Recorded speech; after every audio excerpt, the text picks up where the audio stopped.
Today we're going through all the books I read in 2024. So far we have read at the end of November 23 books. And honestly, this is how many physical. Most of them have been on my Kindle. So if you are new here, you won't know, but this year has been full on for me. I have had my first child 3 months ago, and let's just say life has been busy. And the last half of my pregnancy, I was just working all the time and I didn't have enough brain power to read. I was just so exhausted. So this year we have a realistic goal and we have read 23 books. I'm probably going to read another 5 books in the next month before the end of the year.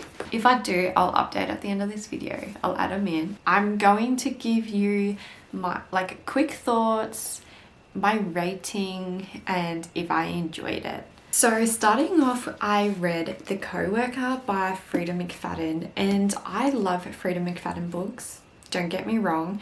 I rated this a 3-star. I just thought it was really average. One of the main characters, she is obsessed with turtles, and I love turtles, but she was like crazy obsessed, and we always got information about them. Everything was related to turtles, and I kind of got a bit tired of hearing about it. It was her hobby, but the book was all her hobby. The twist though, I didn't see the twist at the end. I do say Freida McFadden is really good with her twists. Overall, it was an average book. Would I read it again? No. Would I recommend it? If you've got nothing else left to read, then yeah, maybe. Next is A Good Girl's Guide to Murder, and I rated this 3.5 stars. I almost rated it a 4-star, but I didn't because of what happens to Barney.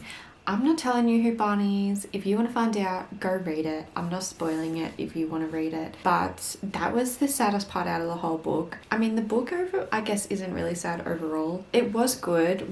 Do I feel like it's overhyped? I mean, possibly. There's 3 books in the series, and I do feel like this book wrapped up really well. Obviously in the second one she does another investigation, but the way this wrapped up, it makes me feel like I don't need to go read the second one. If you're in love with the world, then you probably would. And do I recommend this book? I'd say yeah, I would definitely give it a go. One thing that I really liked about this book was the details, so that was really, really good too. Next we have The Housemaid, once again by Freida McFadden. This one I rated 4 stars. I really did like this. It was really fast paced. I think I read it in 5-6 hours. It was just so easy to get through. I highly recommend this one. It is actually getting made into a movie, so I would definitely read this before the movie comes out. One thing about this book though, if you have read, I've said this previously, if you have read Verity and Don't Let Her Stay, I feel like all 3 books are very similar. So that's why it wasn't a 5-star for me. I felt like I had read parts of it before from another book. If He Had Been With Me. I done a 3-star rating for this. This book I had high hopes for. If you have seen everyone talk about it, you know they say it's really sad. They cried. It's very good. I found it very average. I didn't honestly find it that sad. I didn't cry. I think I personally wasn't attached to the characters.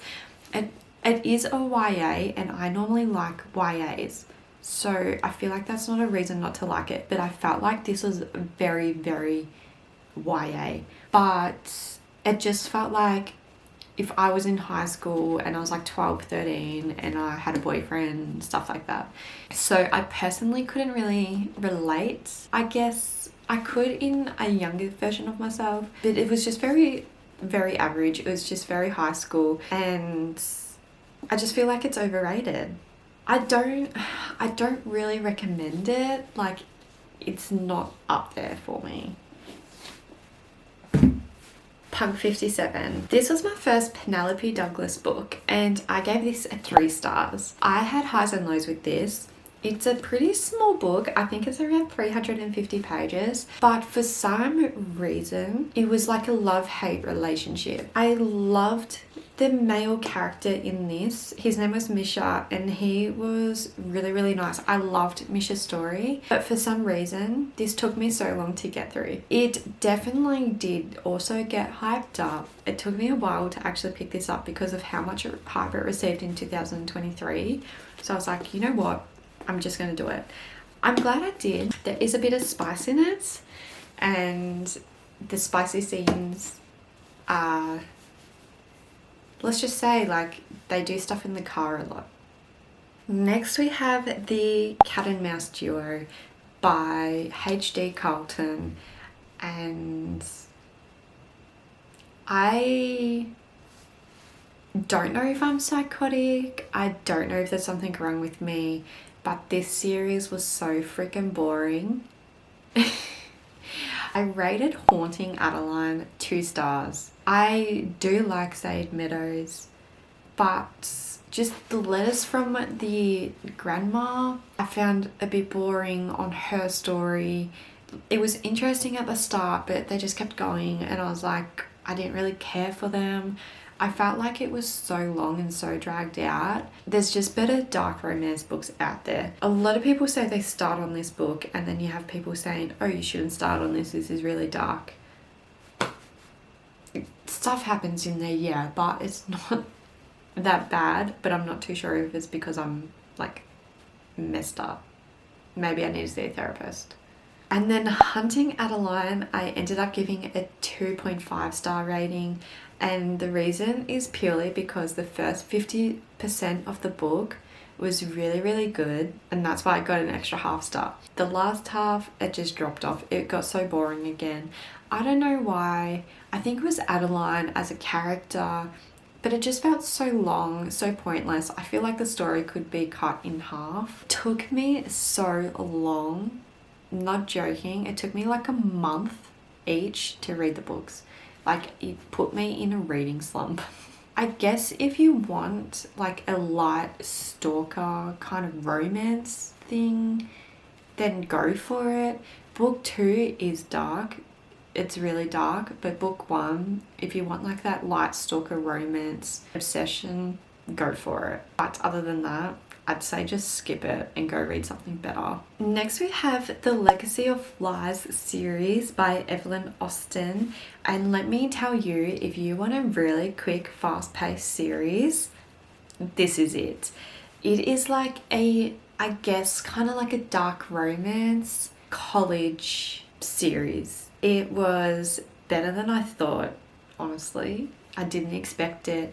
The ending, I didn't expect the ending. It's like a slow burn, enemies to lovers, there's high stakes. It's crazy, but pretty much, without spilling too much, there's like sacred sons who like run the college type of thing, and they're like royalty, and they're like the baddest people in the school. Everyone listens to them. So pretty much Lux is the main girl we follow. Her best friend goes missing and she tries and finds her, wants to find out, not getting any help.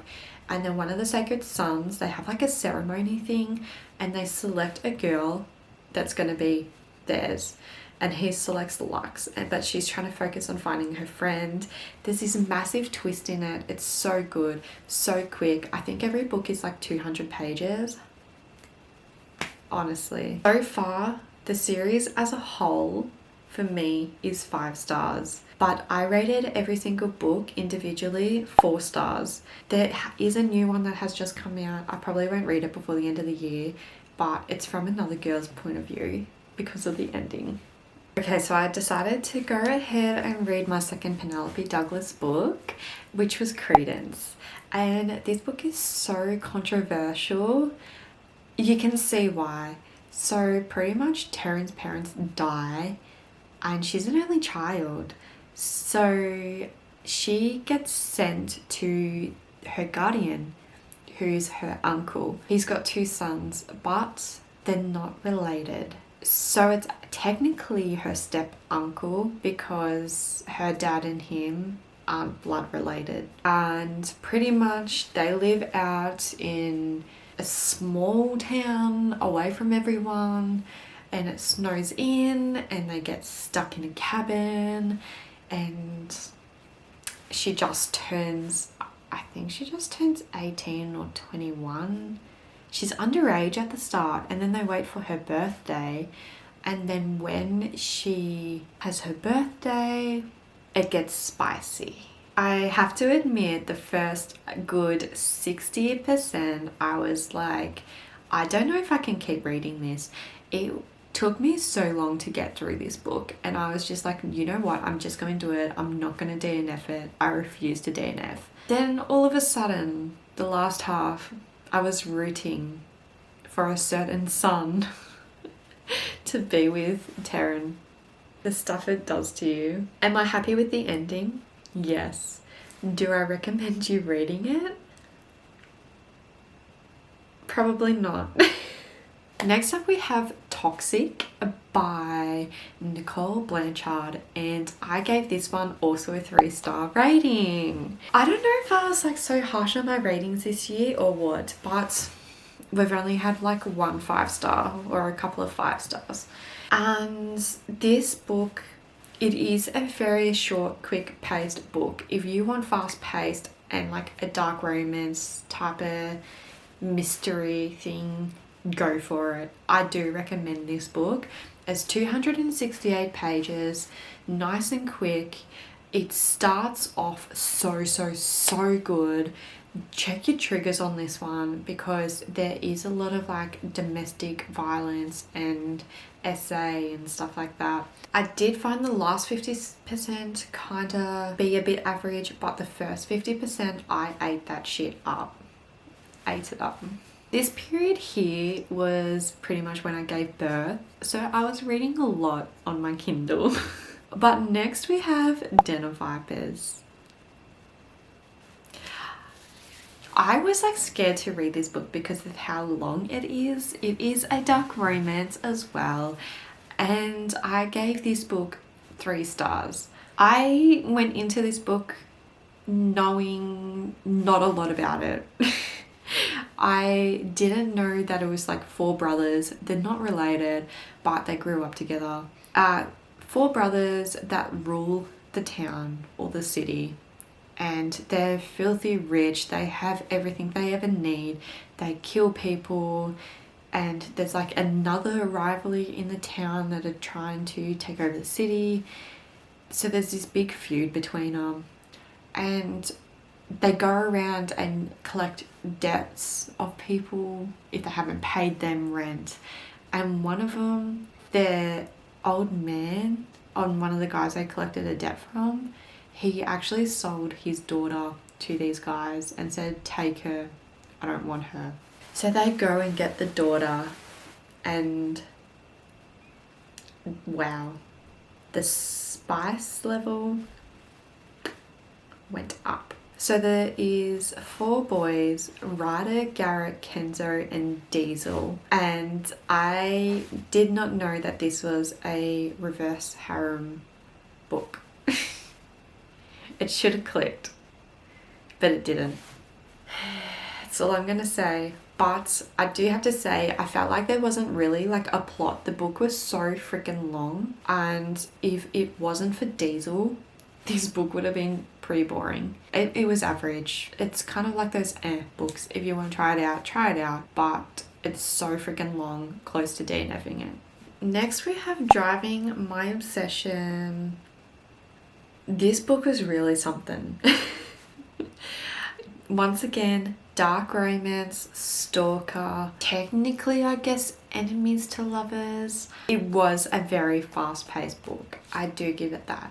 You need to check the triggers in this book. There is SA, there's a bit of it. I think there was a little bit of domestic violence, definitely stalking. There was some stuff that happened in this book that had me questioning the main girl's life. But pretty much Ambrose, a boxer, sets eyes on a stripper called Oakland, and he doesn't like strippers because his mum was a stripper, and he believes that they pretty much shouldn't be alive, they shouldn't exist. And he has a thing he has a thing with acorns because of Oakland's name, and he puts acorns around Oakland's things, as well as putting acorns somewhere with Oakland that they shouldn't be. If you're a dark romance lover, I do recommend. So next is Powerless by Lauren Roberts, and so I have given this 3.5 stars. It is average. I do feel like it's overhyped. It's not the best. So I am still going to finish reading the series, but it felt very rushed and the writing wasn't like the best. The storytelling wasn't the best. Like, I feel like there's not really a plot. There is a plot, but not a lot. It's not showcased a lot. And I feel like the whole book is just about Peyton and Kai, who are pretty much enemies to lovers, except they don't really start off as enemies as such. Like, from the very get-go, they've got banter. I did love the banter between them, but towards the end, it kind of got a bit repetitive. And also, like, the ending was very predictable. You could guess the ending out of the first chapter. I mean, there's better romanticies out there. We have The Naturals, and I done such an odd rating for this book. It's the first time I've ever rated a book like this, but it was 3.75 stars. I never do quarter ratings. I always do like a full or a half, and it wasn't a 3.5 and it wasn't quite a 4. So this one, I really did like it. I went out and brought the rest of the series like straight away.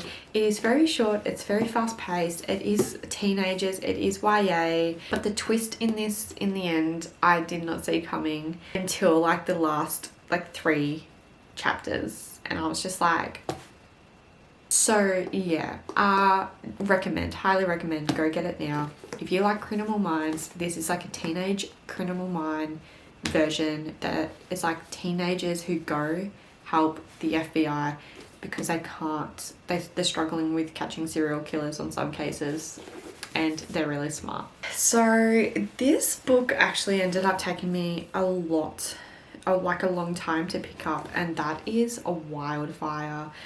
I ended up adoring this book. I forgot how much I liked Maple Hills. It took me a while to pick up because so many people didn't like it after Icebreaker, and there was so many like bad reviews about it. It kind of put me off. Ate this up. It is so cute. I love Ross. He's such a golden retriever. And these two are just adorable. They balance each other out. I highly recommend. If you love romance with little spice, this is it. This is the one. 4.5 stars. And then to exit the year, I decided to start a massive series, Zodiac Academy. So far, I have read 5 books, and it's a 5-star series for me. It was pretty much a 5-star series for me, like straight off the bat. So I rated The Awakening as 4.5 star, Ruthless Fae as 4 star. Ruthless Fae, I did feel like it was a bit like and also repetitive. Then I've got The Reckoning as 4.75 star. I was tossing up so bad between like, I had given it a 5, and this was going to be my first 5-star rating of the year. It just didn't quite make the cut. The last half of the book was so freaking good. So for book 4, it was Shadow Princess. This was my first 5-star of the year. I bawled my eyes out just thinking about the ending. It makes me want to cry again. I'm not going to, because I know it's all good. We read the 5th book. I went through it. And then the 5th book we have, Cursed Fates. Still went through it. Another 5-star. Do I recommend this series? Yes. Do I think read it now? Yes. Do I think drop what you're currently reading and go start it? Yes. yes, yes, yes. This is my ultimate favorite new fantasy that I have read.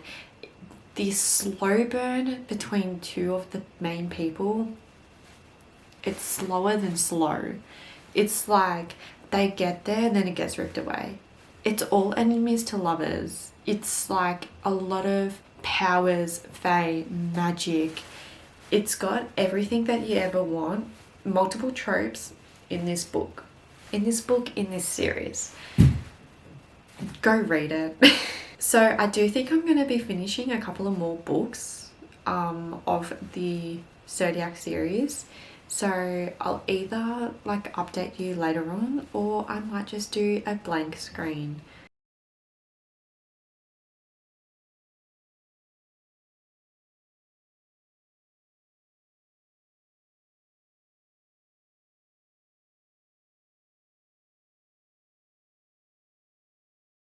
So thanks for watching this video, and I hope you guys enjoyed. I wonder how many books I'm going to be able to read next year because I'll be back at work. So it will probably still be realistic, obviously.